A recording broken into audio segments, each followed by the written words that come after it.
SIR শুনানিতে ডাক পড়ল কামারহাটির 24 নম্বর ওয়ার্ডের তৃণমূল কাউন্সিলর বিমল সাহার। দীর্ঘদিন ওয়ার্ডের কাউন্সিলর হিসেবে দায়িত্ব পালন করার পরেও নিজের নাগরিকত্ব প্রমাণের তাগিদে ছুটতে হলো শুনানির ডাকে। জানালেন চরম হেনস্থার কথা।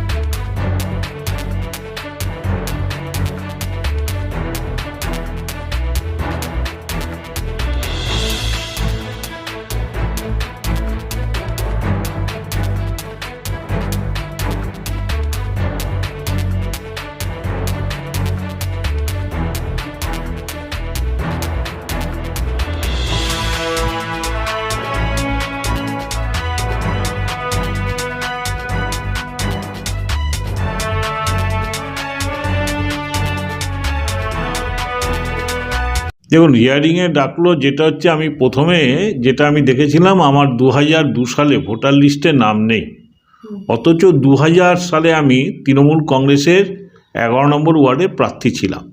তারপরে সমস্ত ডকুমেন্টসগুলো আমি যা নথি আমি সমস্ত কিছু জমা দিয়েছি। জমা দেওয়ার পর তারপরে দেখেছি যে আমার খসড়া তালিকায় নামটা উঠেছে। খসড়া তালিকার নামটা ওঠার পর আমি সাময়িক এটা স্বস্তি পেয়েছিলাম, কিন্তু তারপর আমি আবার দেখলাম যে গত 2 দিন আগে আমাকে হিয়ারিংয়ের একটা বিএলও চিঠি দিয়ে গেছে। তা আজকে গেলাম, আমি খুব এইভাবে হ্যারাসমেন্ট খুব ভাবা যাচ্ছে না যে এইরকমভাবে হ্যারাসমেন্ট করা হচ্ছে। তো যাই হোক, আজকে হিয়ারিংয়ে গেলাম। হিয়ারিংয়ে আমার সমস্ত যা ছিল, পাসপোর্ট যা ছিল, টোটাল ডকুমেন্টস আবার দেখালাম। তারা দেখলো। আমি বারবার জিজ্ঞেস করলাম, আপনাদের গাফিলতির জন্য কেন আমাকে এইভাবে বারবার দৌড়াদৌড়ি করতে হবে? বিভিন্ন কাজ ফেলে যেতে, আমাদের পার্টির কাজ চলছে, নিজের কাজ আছে, কেন আপনারা এইভাবে করছেন? এইভাবে ইসের জন্য? আমি বললাম এইগুলো ঠিক না। এইগুলো আমি যথেষ্টভাবে বলেছি। তা বললো না, এটা তারা বলছে এটা খুব ভুল হয়েছে, অন্যায় হয়েছে, যার জন্য মনে কিছু করবেন না, আপনার যা ডকুমেন্টস আছে সমস্ত কিছুতে আমরা এটা নামটা এবার উঠে যাবে, কোনো চিন্তার কোনো কারণ নেই। আমি বললাম চিন্তাতে তো এইভাবে ফেলে দিচ্ছে না, আজকে তো আমার আসতে হতো না এখানে, কেন আসতে হলো? রামানন্দ স্কুলে আপনারা কেন হিয়ারিংয়ে আমাকে ডাকবেন? আমার সমস্ত কিছু তো, আমি এখানে গ্র্যাজুয়েশন কমপ্লিট করেছি, স্কুলে পড়েছি, মাধ্যমিক পাস করেছি, সব কিছু করার পরও আমার বাবা সরকারি দপ্তরে চাকরি করত। তারপরেও যদি এরম হয়, আপনাদের এরম ভুল হবে কেন এই জিনিসগুলো? তা আমি বলছি এটা মানুষকে শুধু হ্যারাসমেন্ট না, একটা চক্রান্ত চলছে, ভীতি প্রদর্শন চলছে। এইভাবে মানুষের মন জয় করতে পারবে না। আর নির্বাচন কমিশন হচ্ছে একটা বিজেপির দালাল, ও বিজেপির দালালি ছাড়া আর অন্য কিছু করছে না। কতক্ষণ লাগলো আজকে হিয়ারিংয়ে গিয়ে? আমার মোটামুটি 10 থেকে 15 মিনিট লেগেছে। কিন্তু অনেক মানুষ তো, বাচ্চা থেকে শুরু করে বৃদ্ধ, সবাই হাঁ করে দীর্ঘক্ষণ দাঁড়িয়ে থাকছেন হিয়ারিংয়ের জন্য, দূর দূরান্ত থেকে আসছেন।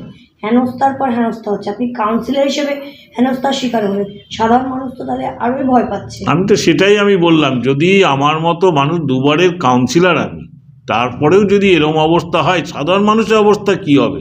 সাধারণ মানুষ ভুগছে।